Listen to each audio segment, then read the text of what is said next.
আসসালামু আলাইকুম। সবাইকে স্বাগত জানাচ্ছি আজকের আরও একটি নতুন রেসিপিতে। তো কোরবানি ঈদ কিন্তু মাত্রই শেষ হলো। আমার মনে হয় সব বাসার ফ্রিজেই কম বেশি গরুর মাংস রয়েছে। তাই আমি বুদ্ধি করে গরুর মাংসের একটি রেসিপি আপনাদের সঙ্গে শেয়ার করব। তো বুদ্ধিটা কেমন হলো জানাতে ভুলবেন না। তো প্রথমে যেটা করতে হবে, একটা আটার ডো বানিয়ে নিতে হবে। এখানে আমি ২.৫ কাপ আটা নিয়েছি। আটার পরিবর্তে কিন্তু ময়দাও নেওয়া যাবে। তো এখানে লবণ দিয়ে দিলাম পরিমাণ মতো, আর দিয়ে দিচ্ছি পরিমাণ মতো সয়াবিন তেল। আমরা পরোটা, আ আলু পুরি, ডাল পুরি, লুচি এগুলো বানানোর জন্য যেভাবে ডো বানাই, সেমভাবে বানিয়ে নিলেই হবে। তো শুকনো উপকরণটা আমি প্রথমে একটু মেখে নিলাম। তারপর নরমাল পানি দিয়ে এটা মেখে একটা সফট ডো বানাবো। তো এই নাস্তাটা কিন্তু আম খুব মজার একটা নাস্তা। সন্ধ্যায় বা বাচ্চাদের টিফিনের জন্য উপযোগী। তো আমার আটা মাখা হয়ে গেছে। আমি পাতলা একটা পরিষ্কার ভেজা কাপড় দিয়ে এটা ঢেকে দিলাম। এখন এই বাটির ঢাকনা দিয়ে ঢেকে রেখে চলেন পুরটা রেডি করি। তো পুর রেডি করার জন্য এখানে আমি বিফ কিমা নিয়েছি। আর বিফ কিমার পরিবর্তে কিন্তু চিকেন কিমাও নেওয়া যাবে। আর কিমাও না নিলেও হবে। ফ্রিজ থেকে ২-৩ পিস মাংস বের করে বটি বা ছুরি দিয়ে কুচি করে কেটে নিলেও হবে। তো আমি প্যান বসিয়েছি, দিলাম সামান্য একটু তেল। তেল গরম হওয়ার পরে এই কিমাটা দিয়ে দিলাম। কিমাটা একটু তেলের মধ্যে নেড়েচেড়ে এখন দিয়ে দেব পরিমাণ মতো লবণ, ২ চা চামচ আদা রসুনের পেস্ট, আর হচ্ছে আ উঁচু করে ১ চা চামচ গরম মসলার গুঁড়ি। এখানে কিমা আছে ২০০ থেকে ২৫০ গ্রাম কিমা হবে। তো এটা ভালো করে ভেজে নিব আদা রসুনের কাঁচা গন্ধটা যাওয়া পর্যন্ত। যেহেতু কাঁচা কিমা, এটা ভালো করে রান্না করে নিতে হবে। সেজন্য আমি দিয়ে দিলাম পানি। পানিটা যার পরিমাণ মতো দিয়ে নিলেই হবে। তো আমি অনেকক্ষণ পরে চুলার আঁচ কিন্তু কমিয়ে রাখতে হবে বলক আসার পর। কারণ এটা পুরোপুরি রান্না করে নিতে হবে। তো আমি এখন দেখছি যে কিমাটা সেদ্ধ হয়েছে কিনা। না, একটু শক্ত আছে, তার মানে আরেকটু রান্না করে নিতে হবে।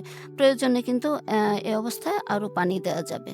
মোট কথা কিমাটাকে ভালো করে রান্না করে নিতে হবে। তো এখন আমি আবারও এটা ঢেকে দিচ্ছি। এখন ঢাকনাটা তুলে দেখি কি অবস্থা। এখন সেদ্ধ হয়ে গিয়েছে কিমা। এখন দিয়ে দিব আ কাঁচামরিচ কুচি, পেঁয়াজ কুচি। এখানে ৪ টেবিল চামচ পেঁয়াজ কুচি আছে, আর ৫ থেকে ৬ টা কাঁচামরিচ কুচি করে নিয়েছি। কাঁচামরিচটা যার স্বাদ অনুযায়ী দিয়ে নিলেই হবে। এখন দিয়ে দিলাম ধনিয়া পাতা কুচি। ধনিয়া পাতা এবং পুদিনা পাতা ২ টাই দিলে বেশি ভালো হয়। তো আমার কাছে পুদিনা পাতা ছিল না। আমি শুধুই ধনিয়া পাতা কুচি দিয়ে দিয়েছি। আচ্ছা, এখন হচ্ছে এই পেঁয়াজ, কাঁচামরিচ এগুলো দিয়ে খুব ভালো করে একটু নেড়ে-চেড়ে সেদ্ধ হওয়ার জন্য আবারও ঢেকে দিব। তো আমি একটু পেঁয়াজটা আস্তই রাখবো। যদি কেউ পেঁয়াজটা বেশি নরম করতে চান, সেক্ষেত্রে এখানে এই সময় আরেকটু পানি দিয়ে ঢেকে দিতে হবে। মানে পেঁয়াজটা এরকম গলানোর জন্য। তো আমি আর ওইভাবে পানি দেইনি, এরকম করেই রেখেছি। কারণ পেঁয়াজ কিন্তু সেদ্ধ হয়েছে, বাট একটু আস্ত আছে। এটা খেতেই আমার কাছে একটু ভালো লাগে। পেঁয়াজটা যেন মুখে লাগে, তাই আমি এভাবেই রেখে দিলাম। তো কিমাটা কিন্তু রেডি। এখন আরেকটু সফট হওয়ার জন্য আমি ঢাকনা দিয়ে ঢেকে রাখবো আরো ৫ মিনিট।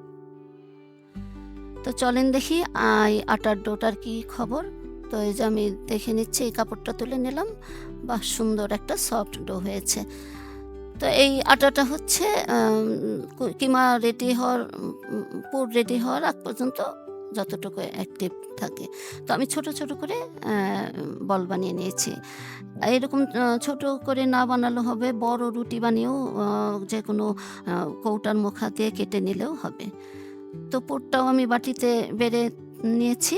এখন ওই ছোট লেচিগুলোকে আমি ছোট রুটি বানিয়ে নিব। ওই যে পুরি যতটুকু সাইজ লুচি পুরি ওইরকম করে।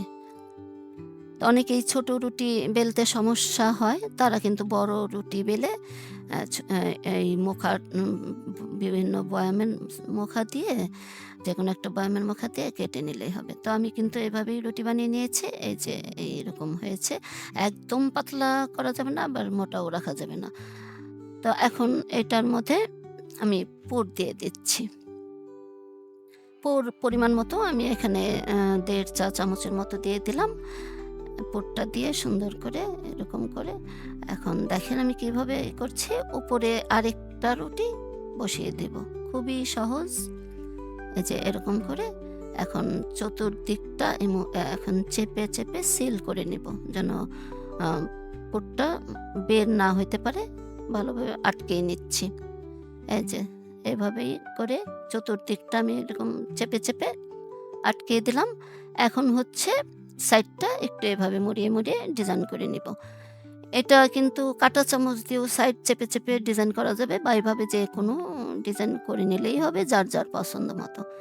তো আমি এভাবেই সবগুলো করে নিয়েছি। তো সবগুলো আমার রেডি হয়ে গেছে।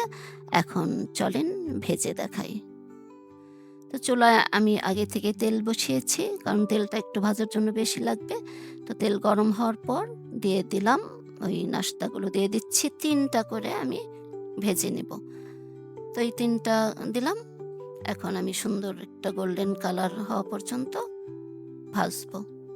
যেহেতু ভিতরের পুরটা একদমই রান্না করা, তো অত জাল কমিয়ে ভাজার দরকার নেই। মিডিয়াম আঁচে রেখে ভেজে নিলেই হবে। গোল্ডেন কালার হলেই নামিয়ে নিব। এই নাস্তাটা কিন্তু সন্ধ্যার অথবা বাচ্চাদের টিফিনের জন্য অনেক ভালো হয়। আপনারা বাসায় ট্রাই করতে পারেন। এখন সবার ফ্রিজেই কম বেশি মাংস আছে, আর তাছাড়া এটা চিকেন দিয়েও করা যাবে। কোনো অসুবিধা নেই। তো আমি সবগুলোকে এভাবে সুন্দর করে গোল্ডেন কালার করে ভেজে তুলে নিচ্ছি। তো এর মধ্যে আবারও মনে করিয়ে দিচ্ছি, যারা এখনও আমার চ্যানেলটি সাবস্ক্রাইব করেননি তারা প্লিজ আমার চ্যানেলটি সাবস্ক্রাইব করে দিবেন, আর লাইক, কমেন্ট, শেয়ার করে দিবেন। তো সবাইকে অনেক, অনেক ধন্যবাদ।